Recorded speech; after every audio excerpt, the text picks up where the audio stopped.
From what I see in the news every single day, I couldn't possibly sit here and say that we're not a racist country.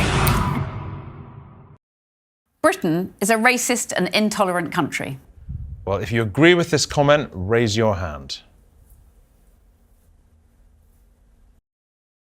Okay, so pretty much everyone put their hand up for that question, but we really need to know what they're talking about, because a country can't be racist by landmass. So generally we're talking about people. So we're going to go through some definitions, and I'm going to be breaking down what racism is based on my point of view as a black person growing up in Britain. So what is racism? Racism stems from white supremacy, which is an idea or beliefs that white people are superior as a race of people and should therefore dominate in all parts of society to the detriment of other races of people. So in order for them to do that, they use a tool which is called institutional racism. And institutional racism is a function or a tool of white supremacy in order to achieve white supremacy. So what is institutional racism? It's the control of resources, wealth, privileges, and opportunity by a race of people through state institution, corporation, or a mass group of people to the detriment of another race of people. And what type of institutions are we talking about? We're talking about political parties and politicians, health institutions, judiciary service, police service. We could be talking about banking, the education sector, for example. Corporations might be the news, media, film, for example, and a mass group of people who can support or aid the system. And then you have racial prejudice, which is bigotry. It's I hate you speech, for example. It's individualistic, and it's a symptom and a tool of white supremacy and institutional racism. People are really scared of that word, and they don't like to admit that it exists. They don't like to admit their participation in it. From what I see in the news every single day, I couldn't possibly sit here and say that we're not a racist country. Okay, so she mentioned that people don't like to admit it exists, they don't like to talk about it, they're scared of the word racism, and they don't like to admit their participation in it. Now, when it comes to people, participation in it could be supporting a political party. The political party Reform in this country is growing in popularity. Their leader, Nigel Farage, is backed by someone who's racist, who throws out Nazi salutes.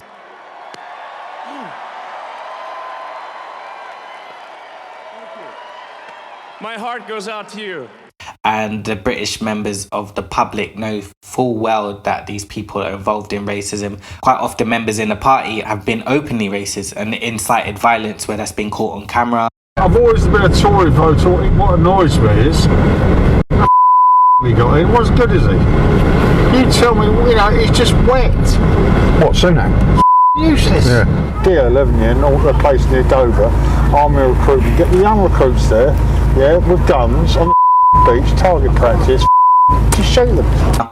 And members of the public know this, and when they grow in popularity, let's say they're the second most popular in the country, that's a significant amount of people who's in support of a party. So that means that they're not directly being racist, but they're supporting a party or people within the party or people who are financing the party who are racist. So if you look at the statistics, Britain's actually pretty racially tolerant compared to most other European countries. So only 2% of people in Britain would now say they didn't want to live someone next door to someone with a different ethnic background.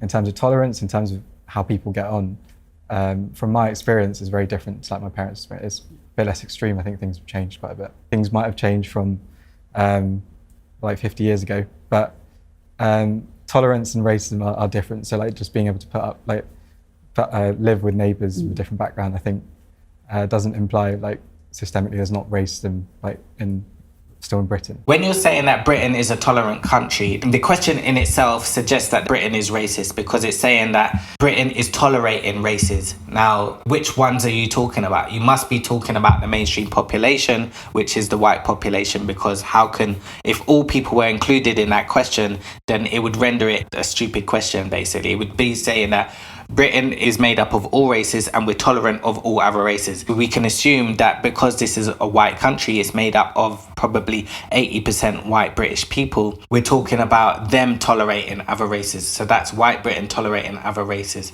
That also means that if you're black British, Asian British, or any other British, that you're just being tolerated. And if this is a white country and one wants it to remain a white country, automatically race becomes relevant. Automatically racism becomes relevant because you need to invest in a tool to do that. And that tool is institutional racism. So you'll see politicians enacting racist policies, for example, like the Windrush scandal. You'll see it in education where they might want to teach that atrocities in the British Empire or imperialism or colonialism was a good thing, or slavery was a good thing.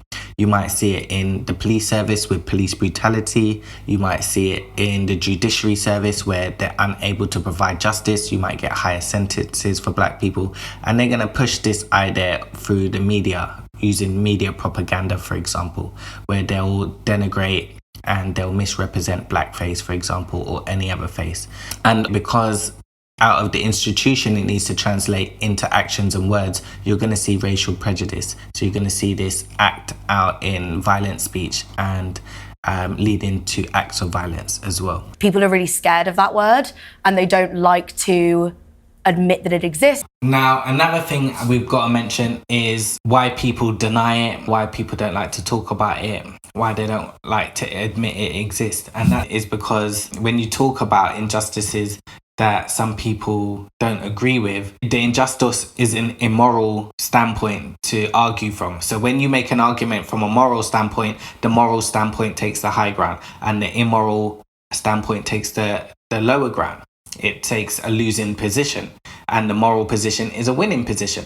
So when somebody's trying to defend slavery, trying to defend colonialism, trying to defend apartheid, trying to defend the idea that you shouldn't get reparations, for example, it's in a moral position.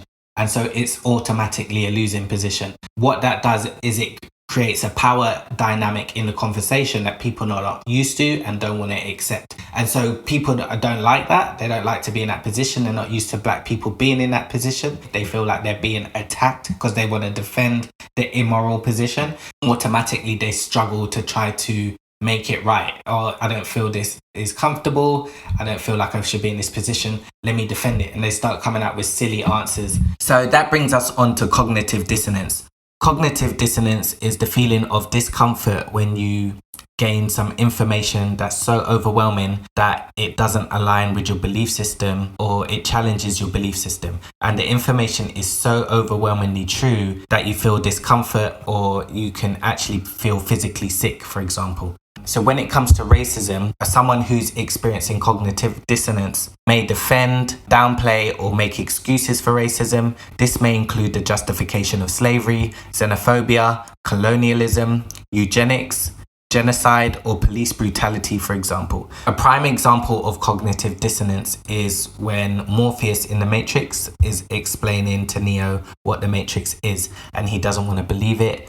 The information is so overwhelmingly true that he feels discomfort. It's not aligning with what he believes.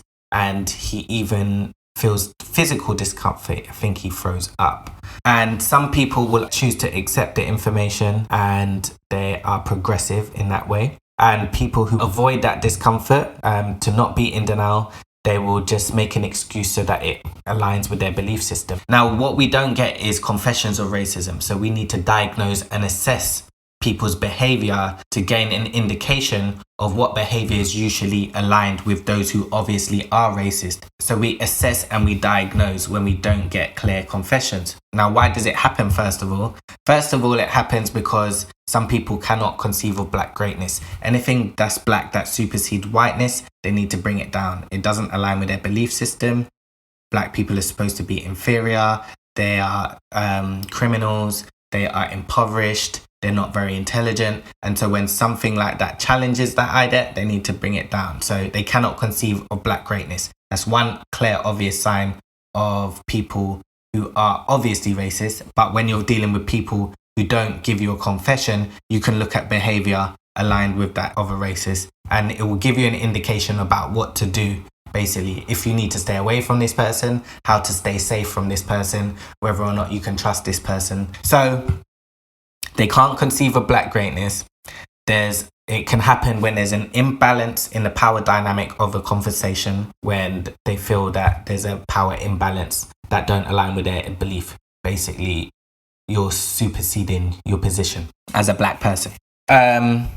a threat to resources, wealth, privileges, and opportunity. There's a line to be drawn when it comes to privileges, resources, wealth, and opportunity that's supposed to be attributed to the mainstream population of the country. And in our case in Britain, that is the white population. They're the dominant main population in the country.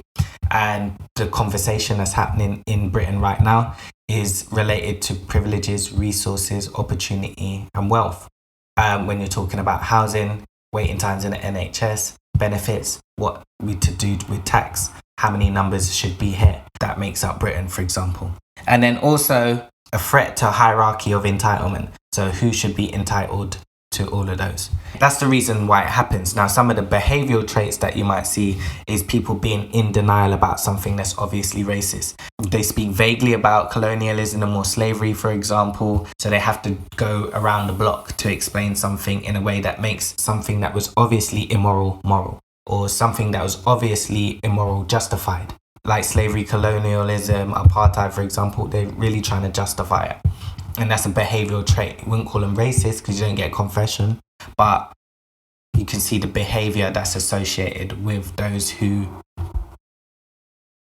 are trying to do it as to be racist but not be called out for it.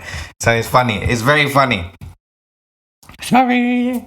Okay, so what happens is some people who are true and honest and genuine and not disingenuous, they will be open to dialogue. They'll be open to understanding. They'll be open to learning. Now, if you don't want to experience that cognitive dissonance when it comes to race, in particular with black people, then the news is your worst enemy, because the news push media propaganda like no other. Your brain is an image storing and associating organism. When people push images, negative images of black people disproportionate, they are basically swaying your perception and your reality of what black people are to you. So they might be impoverished, they might be criminals, they might be lazy, they might make excuses. And that's what the media do to you every day when it comes to black people disproportionately. Not to say that they don't do it with anyone else, but they do it negatively disproportionately.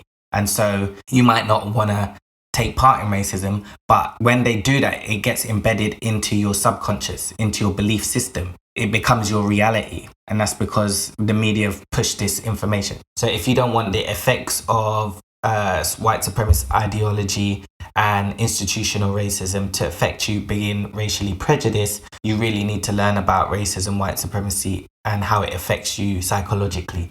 You need to learn about media propaganda, and you need to be genuine and truthful about it as well, because some people want to believe in the lies, and that's because it aligns with their belief system. So it's so deep in their conscious that they can't be freed, or they're so deeply dependent on that system that they're not willing to be open in the discussion. They're not willing to accept that there is racism. Do we think it's a more racist country than other countries, or less so? I mean, to be honest, I feel like this conversation, you can't really, as a country, have the colonial past that we do and not be a racist country. So she mentioned Britain's colonial past. So obviously Britain had slavery, and slavery was the institution of using people as commodity. It was based on the idea that black people were inferior to white people, and that therefore it justified the institution of slavery. So Britain also laid the foundations for apartheid in South Africa, which was also based on the idea that black people were inferior to white people. And they had a casting system which controlled the privileges, resources, wealth, and opportunity of those people. British abolitionists also went to Tasmania, and there are no more Tasmanians left in Tasmania because there was genocide there. They tried to justify all of that through racial science, such as eugenics, for example, which was also created by a British person called Francis Galton. And also Churchill was a president of a eugenics society in Great Britain. So they also shared the same type of views that the Nazis would have shared during World War II, maybe not to the same extent, but it was eugenics nonetheless. Okay, so another one is reparations. Most of the country do not believe that reparations should be paid for slavery. They might acknowledge that it was a bad thing, They might acknowledge that there were atrocities, but they don't want black people to be compensated for their free labour. Now, what's interesting about that is members of the public don't pay reparations. It will be the banking sector, it will be insurance companies, it will be families and specific institutions. So members of the public are not paying for it. So why would they deny black people that right to be paid for unpaid work or for free labour when it doesn't come out of their pocket? So what they're saying is, by paying reparations, black people may get an economic advantage. They might get an advantage to privileges that we don't have, an advantage to resources, opportunity and wealth that we don't have. And so therefore, we don't believe that they should have that, even if we don't have to pay for it. We don't pay for it, but we don't want them to have it either. I would refuse to fight for my country. I remember like reading about how like Sikhs would like fight in the war, and it kind of feels like they're not really appreciated in a place like Britain. There's a lot of like casual racism towards South Asian people, and I don't want to. Why would I help you if you don't really help me? And half the time you want to get rid of me. You know, that's what it sometimes feels like. Look at what we got for fighting for Britain after we came from World War II. Caribbeans in particular, I'm talking about because I have a black experience. I want to share mine. We volunteered in World War II anyway because the Queen was seen as the head of the nations. They were part of the British Empire. They were colonies of Britain. And so they were British subjects. And so they felt the right to come and fight for Britain. Being a British subject of the colonies of Britain meant that they had the same rights as British citizens. The Home Office made some changes in policy, and so they thought that they could use that to target people who didn't have British citizenship set up in the way that they wanted it to be set up, and they thought they could target those people who didn't have passports, and so they specifically targeted those Caribbean people of the Windrush generations. So the act was racist because they specifically targeted black people, but to think that these people fought with you in World War II, and out of all of the different communities and ethnic groups that are here, you targeted the people who helped you in World War II, who had a significant impact on the culture. For example, reggae had a significant influence on cultural practices here. So you get two-tone music, you get bands like The Madness, Simply Red, UB40, significant contributions in TV, significant contributions in sport. We also responsible for the biggest street festival in the whole of Europe, which is the Notting Hill Carnival, which was supposed to break down racial tensions between the police and the public and black people. But when Caribbean people came, they integrated and they assimilated to the white culture, for example. They didn't set up their own whole communities, so they didn't have to carve out a bit of land to create their own communities and do their own thing. They cohabited, basically. So where you get whole Indian areas, you get whole Pakistani areas, you get whole Jewish areas, you get a whole Chinatown. People have to carve out a bit of the land to do that, do their own thing, and not give a shit about British culture or British people. Out of all of the groups, we didn't take a bit of your land to do our own thing, basically, but they still targeted black people.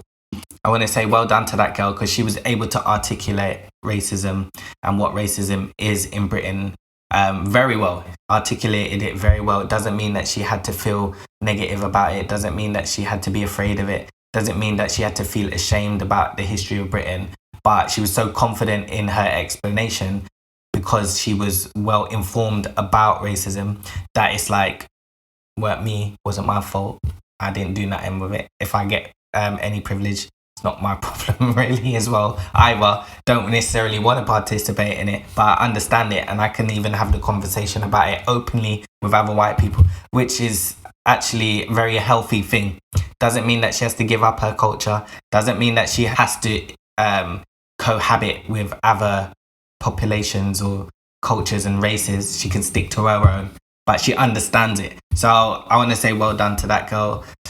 So that's it from me. Are you convinced? Tell me what you think in the comments section below, and I'll see you in the next one. Thank you.